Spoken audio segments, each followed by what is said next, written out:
The late afternoon sun hung low in the Tennessee sky as Staff Surgeon James Morgan guided the military-issued black SUV. Off the highway, the vehicle's tank was running low after a long day of training exercises, and the small gas station ahead seemed like their best option. The dashboard clock showed p.m. and the orange glow of sunset painted long shadows across the nearly empty parking lot. Morgan wasn't alone in the vehicle. 3 other Army Rangers st with him, all of them wearing their casual military uniforms. After finishing their training at Fort Campbell in the passenger seat, Specialist Mike Chen stared at his phone checking messages from his wife. Behind him, Private First Class Carlos Rodriguez fought to stay awake, the day's intense training exercises having drained his energy. Corporal David Williams, seated behind Morgan, was already planning to grab a much-needed coffee from the station's small convenience store. The gas station wasn't much to look at, just a simple building with 4 pumps under a worn metal awning. The sign out front read Pets, Gas, and Grocery, with prices that were slightly better than those closer to the base. A rusty pickup truck was the only other vehicle in sight, its owner presumably inside the store. The place had that quiet, lonely feeling common to rural stations just off the highway. As Morgan pulled up to the pump, the SUV's tires crunched over small pieces of gravel. The sound seemed unusually loud in the evening quiet. Through the windshield, they could see an older man behind the counter inside, his attention fixed on a small TV mounted in the corner. A bell chimed as a tired-looking trucker walked out, carrying a cup of coffee and a bag of chips. "All right, let's make this quick," Morgan said, his voice carrying the natural authority of someone used to giving orders. "Rodriguez, you're on gas duty. Williams, go ahead and get your coffee before you fall asleep on us. Chun, maybe grab us some water. Bottles for the road back." The 4 soldiers moved with the coordinated efficiency that came from years of working together. They weren't actively thinking about security or threats. This was just a simple gas stop, after all. But their training showed in the way they automatically positioned themselves. Morgan stayed near the vehicle, maintaining a clear view of their surroundings.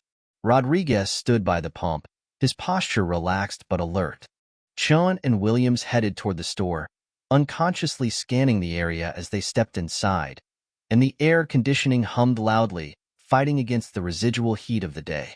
Fluorescent lights buzzed overhead, casting a harsh glow over the rows of shelves stocked with typical gas station fare snacks, basic groceries, and travel necessities.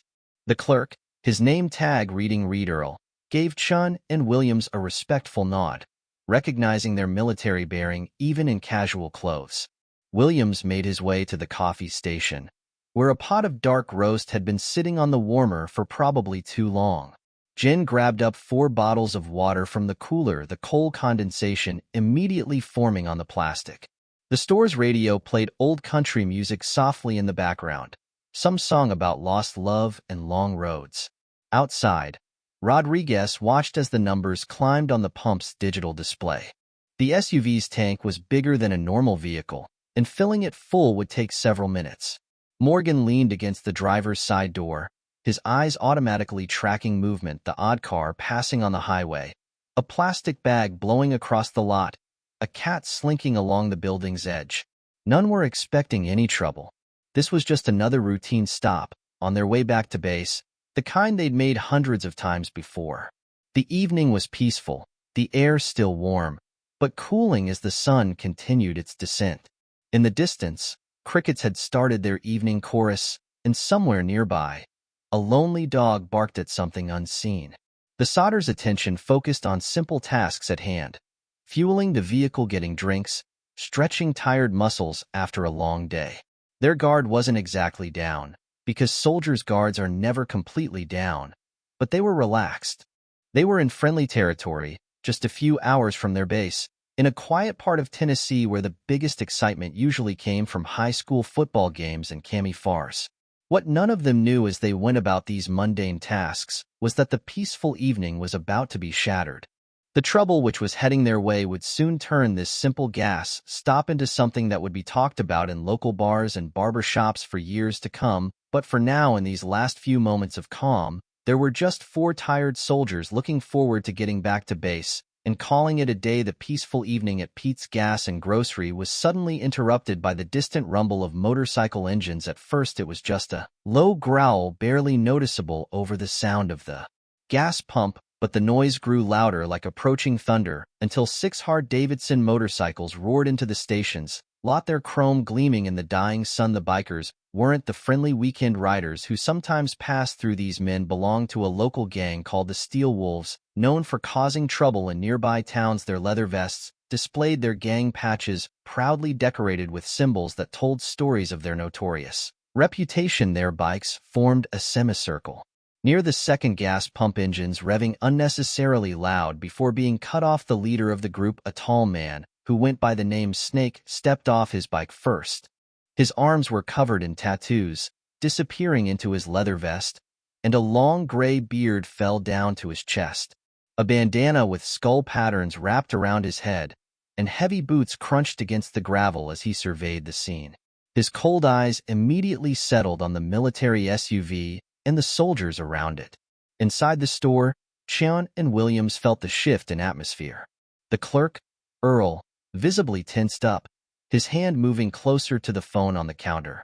Other bikers began dismounting their motorcycles. There was Razor Snake's right-hand man, built like a bull with arms as thick as most men's legs. Then came Tiny, who was anything but tiny. Hawk, Diesel, and Chains, each one looking more menacing than the last. Outside, Staff Surgeon Morgan hadn't moved from his position, but his posture had shifted slightly. His eyes tracked the bikers' movements with the practiced attention of someone who had seen real combat. Rodriguez continued filling the tank, but his free hand had unconsciously balled into a fist at his side. Well, Snake's voice carried across the lot as he nudged one of his companions. Look what we got here, boys, some of Uncle Sam's finest. His tone dripped with sarcasm, and a few of his gang members chuckled darkly. The bikers began to spread out, moving with deliberate slow. Razor walked toward the store's entrance, purposefully blocking the path that Chan and Williams would need to take to return to their vehicle. Tiny and Hawk positioned themselves near the other gas pump, pretending to be interested in the prices while keeping their eyes on Rodriguez. Inside the store, Chan and Williams exchanged a wordless look.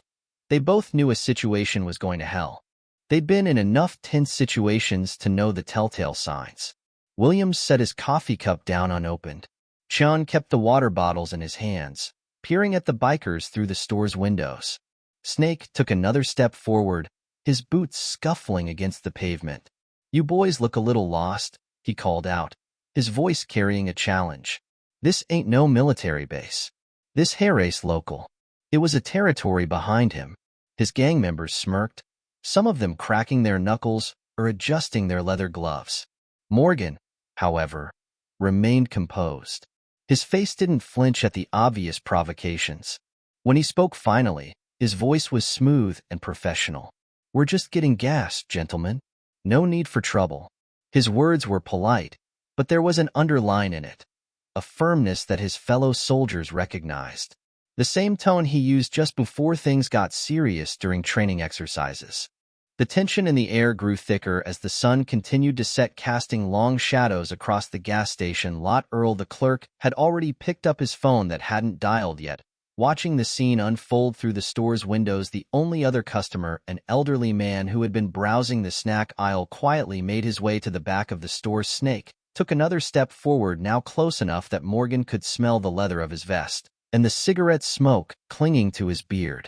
Maybe you boys didn't hear me right, Snake growled, his voice dropping lower. This is our turf, and we ain't too fond of your type around here. The other bikers have moved closer too, forming a loose circle around the soldier vehicle. Rodriguez had finished filling the tank, but hadn't removed the nozzle yet, his eyes steady as he watched Tiny and Hawk draw nearer inside the store. Chan and Williams stood ready, their military training keeping them alert and focused despite the growing hostility outside. The evening air crackled with tension like the moment before a storm breaks. Everyone present could feel that something was about to happen, something that would turn this quiet gas station into the scene of an unforgettable confrontation. The confrontation at Pete's Gas and Grocery took its first ugly turn when Razor deliberately bumped into Rodriguez as he was finally removing the gas nozzle. The impact wasn't hard, but it was clearly intentional. Rodriguez kept his balance, his military training evident in how he maintained his composure despite the obvious provocation. Oh, sorry about that, Razor sneered. His voice dripping with faked concern. Didn't see you there. Behind him, some of the other bikers snickered. Snake watched the scene with a sadistic smile playing across his weathered face. Like a man enjoying the opening credits of his favorite show inside the store. Chun and Williams were still unable to get out of two bikers, still blocking their route to the door. Earl the Clark had by now covertly called 911 on his cell phone, but kept it hidden beneath the counter. He was speaking in hushed tones, explaining the situation to the dispatcher while acting as if arranging things underneath the register. Yo, military boys, think you're something special, don't you? Snake took one step closer to Staff Sergeant Morgan, who had not budged from his stance beside the driver's door. Walking around in your fancy uniforms acting all superior, but out here you ain't on your base anymore. Morgan's voice remained even as he replied, "We're not looking for any trouble. We've paid for our gas, and well be on our way." His calm response seemed to anger Snake even further, like throwing water on a grease fire. Tiny, as his ironic nickname suggested, lived, standing next to Rodriguez, looming over him as if perhaps they need a lesson in respect. "Snake," he growled, cracking his huge knuckles. The sound reverberated across the silent gas station lot now. The evening had grown darker, with the station's fluorescent lights casting high shadows across the scene. A few cars drove past on the highway, their occupants oblivious to the menace that was gathering at the small gas station. The crickets were silent now, too, as if they also knew the storm was coming.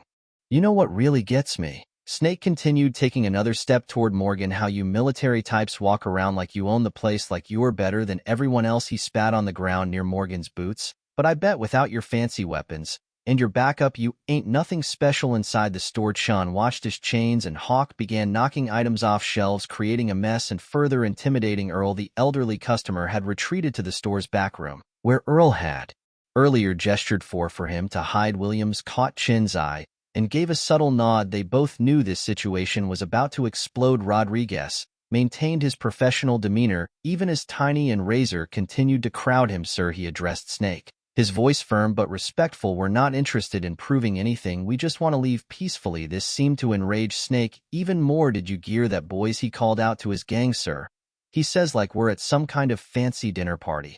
The other bikers laughed on cue, the sound ugly and threatening in the tense atmosphere. Razor chose that moment to make his move. He reached out and shoved Rodriguez hard, sending him stumbling back against the SUV. "Oops," Razor laughed. "Guess I'm just clumsy today." Morgan's posture shifted slightly, a change so subtle that only his fellow soldiers noticed it. It was the same shift they'd seen during combat training, when he moved from defensive stance to ready position. His voice, when he spoke again, carried a different weight to it.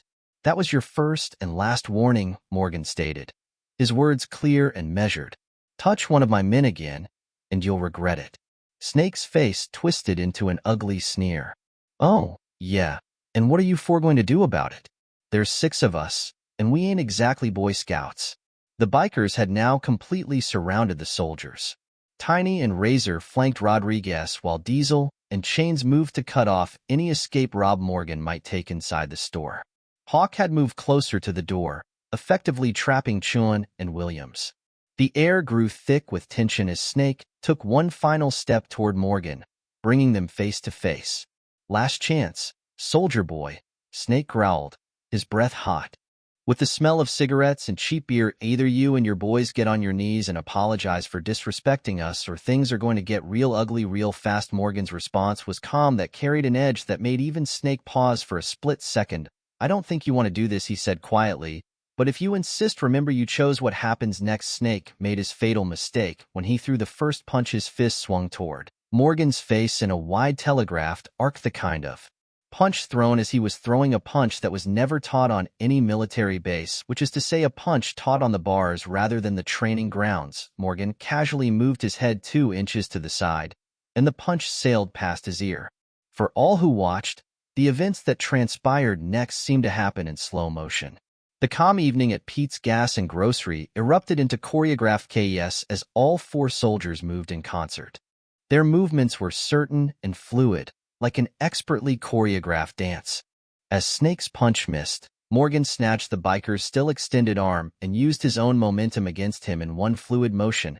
He stepped inside Snake's guard, twisted his arm behind his back, and drove him face first into the side of the SUV. The sound of Snake's nose beating metal echoed across the lot. Tiny and Razor rushed at Rodriguez, thinking their size advantage would make it an easy fight. They couldn't have been more wrong. Rodriguez, who had won his units hand-to-hand combat tournament 3 years running, dropped into a defensive stance. As Tiny reached for him, Rodriguez stepped forward instead of back. Both attackers, he struck an elbow, small solar plexus with mechanical precision, and sent the air from huge man's lungs. Before Tiny could recover, Rodriguez had already spun away his boot, connecting with Razor's knee with a sickening crack inside the store. Chan and Williams exploded into action. Chan moved first, driving his shoulder into Hawk midsection like he was back on his high school wrestling team.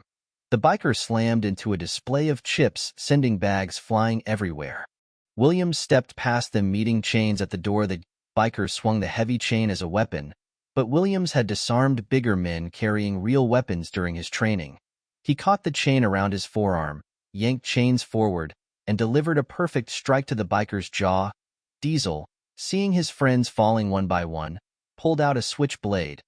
The blade clipped open just as Morgan finished securing Snake. "Drop it," Morgan commanded, his voice carrying the authority of countless battlefield simulations. Whereupon Morgan's foot shot out, catching the biker's wrist. The knife clattered to the ground, followed quickly by Diesel himself as Morgan swept his legs out from under him. Earl watched in amazement from behind the counter, his phone still connected to 911. "You're not going to believe what I'm seeing," he told the dispatcher. "These bikers just picked a fight with the wrong people entirely." The entire confrontation lasted less than 30 seconds. By the time the first police siren could be heard in the distance, all 6 bikers were on the ground. None of them were seriously injured. The soldiers had used precisely enough force to subdue them, no more, no less. Snake lay face down, his arms still locked behind his back by Morin. Tiny sat against the gas pump, trying to remember how to breathe. Razor clutched his knee, moaning about ligaments. Hawk was buried in a pile of chip bags, looking dazed.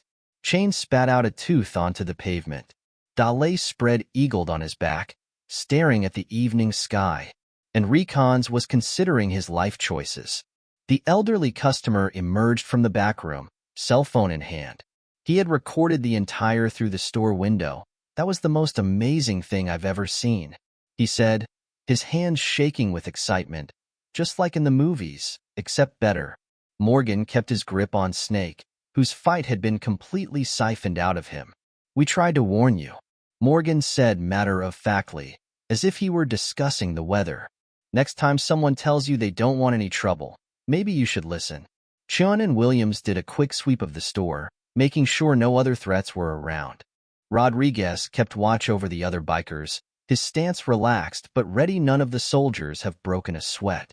Their breathing barely elevated from the brief exertion. The first police car pulled into the lot, lights flashing. The officer stepped out, took one look at the scene, and radioed for backup. "Dispatch," he said into his radio. "You better send an ambulance too." "Not for the soldiers," he added quickly, noting the 4 calm military men standing among the groaning bikers. "Definitely for the others." Earl walked out from behind his counter, shaking his head in amazement. "I've seen a lot of things at this gas station," he said to no one in particular, "but I ain't never seen anything like that. Them boys just learned the hard way you don't mess with Army Rangers." Red and blue lights filled the gas station parking lot as more police cars arrived at Pete's Gas and Grocery. Within 15 minutes of the fight, 3 patrol cars and an ambulance had responded to the scene. Officers moved quickly to secure the area, though they quickly realized the soldiers had everything well under control. Sheriff Tom Davidson, a veteran himself, stepped out of his cruiser and surveyed the scene with experienced eyes. The 6 bikers were still on the ground, most of them nursing various injuries, but none seriously hurt. The 4 soldiers stood calmly to one side, their posture relaxed but alert as they gave their statements to a young deputy. "So," Sheriff Davidson said, approaching Morgan with a knowing smile, "I hear these gentlemen decided to test their luck against the wrong people." He pulled out his notepad, though his expression suggested he already knew exactly what had happened. Snake, now, sitting on the curb with an ice pack held to his bloody nose, tried to tell a different story. "They attacked us, he protested, his voice nasal and muffled. "We were just getting gas and they jumped us." Earl, the gas station clerk, couldn't contain himself any longer. "That's a load of bull," he called out from the doorway. "I got the whole thing on security cameras. These bikers were looking for trouble the moment they pulled in." He turned to the elderly customer beside him who was still excitedly showing his cell phone video to anyone who would look. The paramedics moved among the bikers, checking their injuries. Razor's knee would need further examination at the hospital. Tiny still struggled to breathe normally after the hit to his solar plexus. Shins kept running his tongue over the gap where his tooth used to be. Hawk had small cuts from the chips displayed. He crashed into while Dale just looked shell-shocked. "Let me show you something interesting," Earl said to the sheriff, leading him inside to the security monitor. The footage played out clearly on the screen, showing how the bikers had threatened and surrounded the soldiers, and that Snake had thrown the first punch. Sheriff nodded as he watched, jotting down some notes periodically outside. Cheon and Williams helped clean up the store clerk as the aftermath of the fight remained outside. Rodriguez assisted the paramedics, trying to get Razor into the ambulance with the same level of professionalism that was exhibited with the call from start to finish. Morgan continued to make his statement in a measured, matter-of-fact voice. "You boys showed remarkable restraint. Sheriff could have done a lot more damage if you wanted to," Davidson said after watching the video. He focused on the knife Dale had dropped, now enclosed in an evidence bag. "That could have made this a whole different kind of situation." Bill Thompson, the elderly customer, introduced himself and couldn't stop playing his video. "My grandkids ain't going to believe this," he exclaimed, in awe. "Been coming to this gas station 20 years, never seen anything like it. Like something out of an action movie." As the situation began to diffuse and more documentation surfaced regarding the Steel Wolves Motorcycle Club, deputies discovered that several members, AK included, had outstanding warrants stemming from events in neighboring counties. What had been a simple assault investigation was rapidly expanding into something much larger. Morgan gathered his team behind their SUV, checking that everyone was uninjured. None of them were. Not a scratch on any of them. They spoke among one another in hushed tones, still reeling in a very professional detachment of soldiers reviewing a training exercise. Sheriff Davidson said, approaching them one last time. "The Steel Wolves have been causing trouble in this county for months, now intimidating people, starting fights, vandalizing property. Nobody's been able to stand up to them." He smiled, looking at the now subdued bikers being processed by his deputies. "Guess they finally picked on the wrong people." Earl emerged from the store carrying 4 fresh cups of coffee and a bag of snacks on the house. He insisted, handing them to the soldiers. "Least I can do, you boys probably just sake me from months of trouble with those guys." The sky had grown fully dark, now the gas station's fluorescent lights casting a bright glow over the scene. More locals had gathered at the edges of the property. Word of the incident spreading quickly through the small community. They watched with satisfaction as the bikers were loaded into patrol cars, their motorcycles being impounded by the deputies. "You boys need anything else?" Sheriff Davidson asked Morgan, extending his hand. "We got all we need for the report, and I'm sure you're ready to get back to base." News of the gas station incident spread through the small Tennessee town like wildfire. By the next morning, Bill Thompson's cell phone video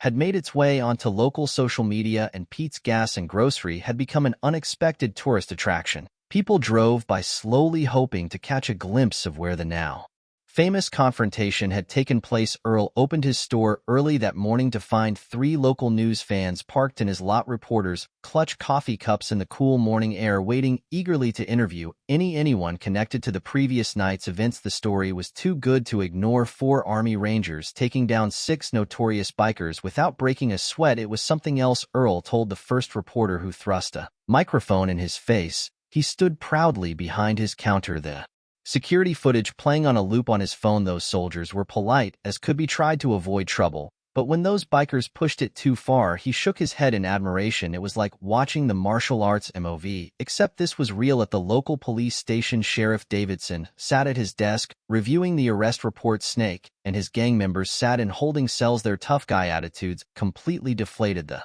discovery of outstanding warrants meant they wouldn't be causing trouble around town anytime soon. "You really messed up this time, Snake," the sheriff said, looking through the cell bars. "Multiple assault charges, concealed weapons, outstanding warrants. Looks like you and your boys are going away for a while, Snake." just stared at the floor as the nose was swollen and bruised, saying nothing.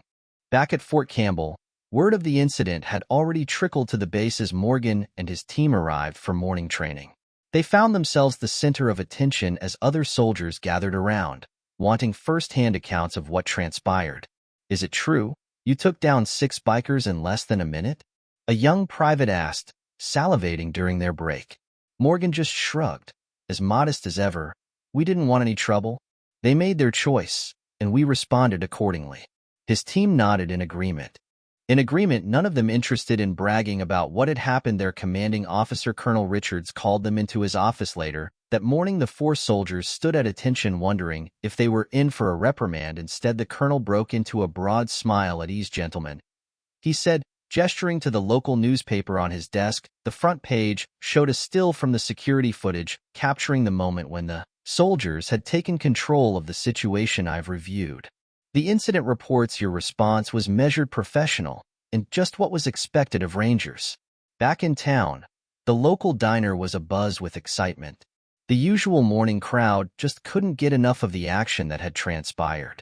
Bill Thompson sat at his usual spot at the counter, playing his video for what must have been the 100th time. To anyone who would watch, "Look at that move right there," he exclaimed as his finger pointed to the screen on his phone. "That big fella, tiny, thought he had the upper hand. But that soldier, Rodriguez, I think it was, boy, could he move like greased lightning. Never saw anything like it in my life." At Pete's Gas and Grocery, Earl had already framed and hung a newspaper article on the wall behind his counter. He also added a new sign to his store that read, "Home of the famous biker takedown. Military personnel always welcome." The local coffee shop next door began making a new drink, "See the Ranger Special." The story even spread to the Steel Wolves' favorite hangouts. Other bikers who heard the story just shook their heads. Snake and his gang had always been tough guys, pushing people around, but they'd finally pushed the wrong people. The lesson wasn't lost on anyone. Appearances could be deceiving, and those quiet, professional soldiers were not to be underestimated. By afternoon, Earl had given so many interviews, his voice was getting hoarse. "You know what impressed me most," he told yet another reporter. "Those soldiers could have really hurt those bikers if they wanted to, but they used just enough force to stop the threat. That's real training, real discipline, right there." The incident became a turning point for the small town. What could have been a tragic story of violence instead became a tale of professional restraint and skilled response to danger. Local parents started telling their children, "Remember what happened at Pete's. That's why you shouldn't judge a book by its cover. And that's why you should always respect our service members." 1 week after the incident at Pete's Gas and Grocery, the story had grown even bigger than anyone could have anticipated. The video of the confrontation, first shared by Bill Thompson, had gone viral on social media. National news websites picked up the story, running headlines like "Rangers Teach Troublemaking Bikers Unforgettable Lesson," and "Small-Town Gas Station Showdown. Military Training Meets Street Bullies." Snake and his gang members faced their first court appearance on a bright Monday morning. The courthouse was packed with curious locals who wanted to see the once-feared bikers face justice. The Steel Wolves didn't look so tough now, dressed in orange jumpsuits instead of their leather vests. "In all my years as a judge," Judge Sarah Martinez declared from the bench, "I've rarely seen such clear evidence of unprovoked aggression." She looked down at Snake, who kept his eyes fixed on the floor. His nose was still visibly crooked from his meeting with the SUV. The security footage and witness statements tell the whole story. "You gentlemen are lucky those soldiers showed such remarkable restraint." Earl's gas station had never been busier. People drove from neighboring counties just to see the famous location. Head set up a small display near the register with newspaper clippings and photos. The chip display that Hawk had crashed into, well, became an instant selfie location. Earl even erected a sign that says "Steel Wolf Landing Zone." Business is double, Earl related over dinner. And you know the really astonishing thing? None of those troublemakers have appeared since that night. The word gets out quick. "Touch my customers, you might get to deal with someone who really knows how to take care of themselves." At Fort Campbell, Morgan and his crew kept a low profile, but their fellow soldiers had already tagged them with a new name, the Gas Station Warriors. During training exercises, younger recruits would ask them to demonstrate the moves they'd used against the bikers. The thing is, Rodriguez explained to a group of new privates during hand-to-hand combat training, we couldn't do anything special, we just applied our training. It's not about being the toughest or strongest, it's about staying calm and using what you've learned. The local police department noticed an interesting change in the weeks following the incident. Reports of motorcycle gang activity in the area dropped to zero. Other troublemaking groups that had been causing problems suddenly became scarce. Sheriff Davidson couldn't help but smile every time he drove past Pete's Gas and Grocery. Sometimes he told his deputies during a morning briefing, all it takes is one incident to remind the bad guys that they're not as tough as they think they are. Those rangers did more to clean up this county in 30 seconds than we could do in months of patrols. Bill Thompson had become something of a local celebrity. His grandson helped him set up a social media account where he shared his video and narrated the story to the followers from around the world. My grandfather, who became an overnight viral sensation, was grandson Jot.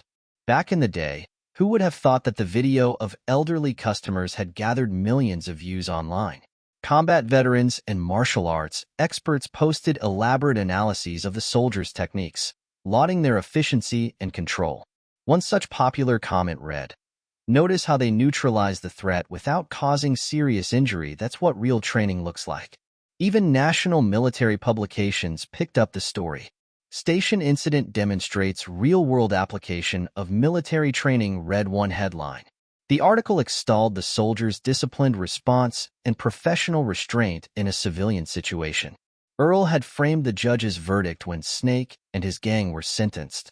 The Steel Wolves wouldn't be terrorizing anyone for quite a while. Most of them faced several months in county jail, with Snake looking at over a year due to his previous warrants. You know what the best part is? Earl told customers who asked about that night. Those 4 soldiers never wanted any recognition, they just did what needed to be done and went on their way. That's real heroes for you. They don't do it for the glory. The incident became required discussion in the local police academy's training session. Study how these soldiers handled the situation. Instructors would say they stayed calm, tried to de-escalate, and when force became necessary, they used exactly what was needed, no more, no less. As summer turned to fall, the story remained a proud part of the town's identity. Locals, we see that gas station. That's where some bullies learned that you can't always judge a book by its cover, especially when that cover is wearing Army Rangers training. 1 month after the infamous gas station incident, something unforeseen happened and changed it all. Snake, seated in his jail cell, wrote a letter that would shock everyone who read it. The one-time biker gang leader had given an awful lot of thought to the dilemma he had gotten himself into during his time behind bars. Dear Staff Sergeant Morgan and team, the letter began, as always, messy handwriting, carefully neat. Dear Sir, I am writing to apologize for what happened that night at Pete's gas station. Being in jail gave me time to reflect on my decisions and reevaluate who I want to be. Sheriff Davidson personally delivered the letter to Fort Campbell after verifying it was authentic. He found Morgan and his team wrapping up their morning training routines. The 4 soldiers huddled around as the sheriff read aloud the words of R.A. Snake. What you guys did that night wasn't just about fighting snakes. Letter continued, you showed me what real strength looks like. Not about being the biggest bully or scaring people. It's about discipline, respect, and doing the right thing. The letter revealed that Snake was a vet himself, though had never completed his service. Had been discharged early and had spent years angry at the world, taking it out on everyone around him. The incident at the gas station had been a wake-up call. I talked to the other guys too. Snake wrote, we're all taking classes while we're in here. Anger management, GED prep, job training. Tennis, even talking about becoming a security guard when he gets out, says he wants to protect people instead of scaring them. At Pete's Gas and Grocery, Earl had made some changes too. He turned one wall of his store into what he called the Community Hero Wall. It featured photos of local service members, police officers, and first responders. The security footage still from that night held a special place in the center. This wall reminds everybody that comes in, Earl explained to customers, heroes don't always wear capes. Sometimes they just stop for gas and coffee. Had also started offering free coffee to all military personnel and first responders. The incident had inspired others in unexpected ways. Local martial arts schools reported increased enrollment, but not from people wanting to learn how to fight. They want to learn about discipline and control, one instructor explained. They saw how those soldiers handled themselves. That's what they want to learn. Bill Thompson's viral video had led to something positive too. His grandson helped him start a social media channel focused on sharing stories about veterans in their community. My grandpa went from filming one crazy night to becoming a real advocate for our service members, his grandson said proudly. The local high school invited Morgan and his team to speak at an assembly. At first the soldiers were reluctant. They never wanted attention for what happened. But when they learned it was about conflict resolution and making good choices, they agreed. Fighting should always be the last resort, Morgan told students. What we did that night wasn't about showing off or proving who was tougher. We tried to talk first. We gave warnings. Violence was their choice, not ours. Rodriguez added something that made the students think. Real strength isn't about making people fear you. It's about having the power to hurt someone, but choosing not to unless you absolutely have to. The Steel Wolves' old hangout at transformed to the bar where they used to gather was now a family restaurant. The owner had kept one of the gang's old signs as a reminder, but beneath it had added a new motto: everyone welcome, leave trouble at the door. In jail, Snake had pinned up the newspaper article about what happened in his cell. I look at it each morning, he wrote to me in his letter. Reminds me it's never too late to change direction in life. You guys could have really hurt us that night, but you chose not to. That taught me more than any beating ever could. Sheriff Davidson noticed other positive changes in the community. Reports of violence had dropped off significantly. Other troublemakers had either left town or changed their ways. Sometimes he told his deputies the right lesson at the right time can change everything. The story had become more than just a tale about a fight at a gas station. It had become a lesson about choices, consequences, and the possibility of change. Even the judge who sentenced Snake noted the difference. This case, Judge Martinez said during a follow-up hearing, has had an unprecedented ripple effect in our community. Sometimes it takes a dramatic event to show people a better way forward. 1 year after the famous gas station incident, Pete's Gas and Grocery hosted a special gathering that nobody might have predicted. That the small parking lot was full of people from all walks of life, including some very unexpected guests. Snake, out of jail and into clean civilian clothes instead of his old leather vest, fidgeted nervously near the entrance. Beside him were his old gang members, all looking quite different from the troublemakers they had been a year ago. Tiny had lost weight and wore a security guard uniform from his new job at the local mall. Razor walked with a slight limp from his old knee injury, but he smiled more now, particularly when discussing his new job as a youth counselor. Staff Surgeon Morgan and his team had agreed to attend, although they still felt uncomfortable being called heroes. They arrived, in their formal military uniforms, representing their unit at Fort Campbell. The crowd erupted into applause as they stepped out of their vehicle, the same SUV from that fateful night. Never thought I'd be back here under these circumstances, Snake said, extending his hand as he approached Morgan. Thank you for teaching me the hardest and best lesson of my life. The handshake between former opponents became one of the most photographed moments of the day. Earl had organized this one-year anniversary gathering to celebrate how one incident had changed their community. It set up a small stage where people could share their stories. The gas station sign now read "Home of Second Chances, where change began." Bill Thompson, still proud of his viral video, sat in a place of honor. His social media channel about veteran stories had grown to have thousands of followers. Who would thought? He chuckled. One video turned me into an influencer at age 73. Sheriff Davidson spoke to the crowd about the changes he'd seen in the past year. Violent crime in our county has dropped by 60%, he announced. Sometimes the right example at the right time can change everything. Snake took his turn at the microphone. His hands shook slightly as he spoke. A year ago, I was a different person, he said, looking at the 4 soldiers. These men could have destroyed us that night, but instead, they showed us a better way. They taught us that real strength isn't about intimidation. It's about control, respect, and doing what's right. The local news cameras rolled as Tiny shared his story. Next, I used to think being big meant I had to be scary, he said, adjusting his security badge. Now I use my size to help people feel safe. Last week, I helped a lost kid find his mom at the mall. That felt better than any tough guy act I ever put on.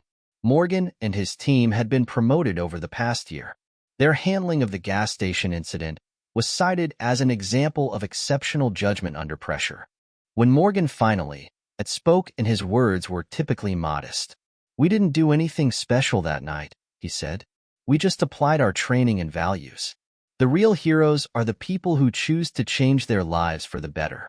He looked straight at Snake and his former gang members as he said it. Earl unveiled a permanent memorial plaque on the gas station wall. It read, "On this spot, enemies became friends, and our community learned that it's never too late for a new beginning."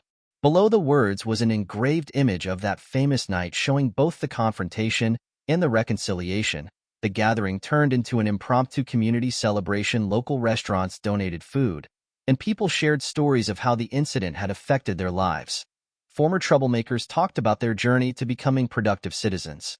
Young people spoke about choosing better paths because of what they witnessed. As the sun began to set much like it had on that fateful evening a year ago, Snake gathered his former gang members for a group photo with the soldiers. The image something remarkable happened. Former enemies standing together, all of them changed by one brief encounter at a gas station. "You know what's funny?" Snake said to Morgan as the cameras flashed that night. "We thought we were teaching you a lesson. Instead, you taught us something that changed our lives forever." The story of Pete's Gas and Grocery became more than just a story about soldiers versus bikers. It became a symbol of transformation, second chances, and the power of choosing a better path. The incident showed that sometimes even at a quiet gas station on an ordinary evening, as people started to leave, Earl looked around his transformed gas station with pride. "Some people call it the miracle at Pete's," he said, "but I just call it proof that it's never too late to change your story."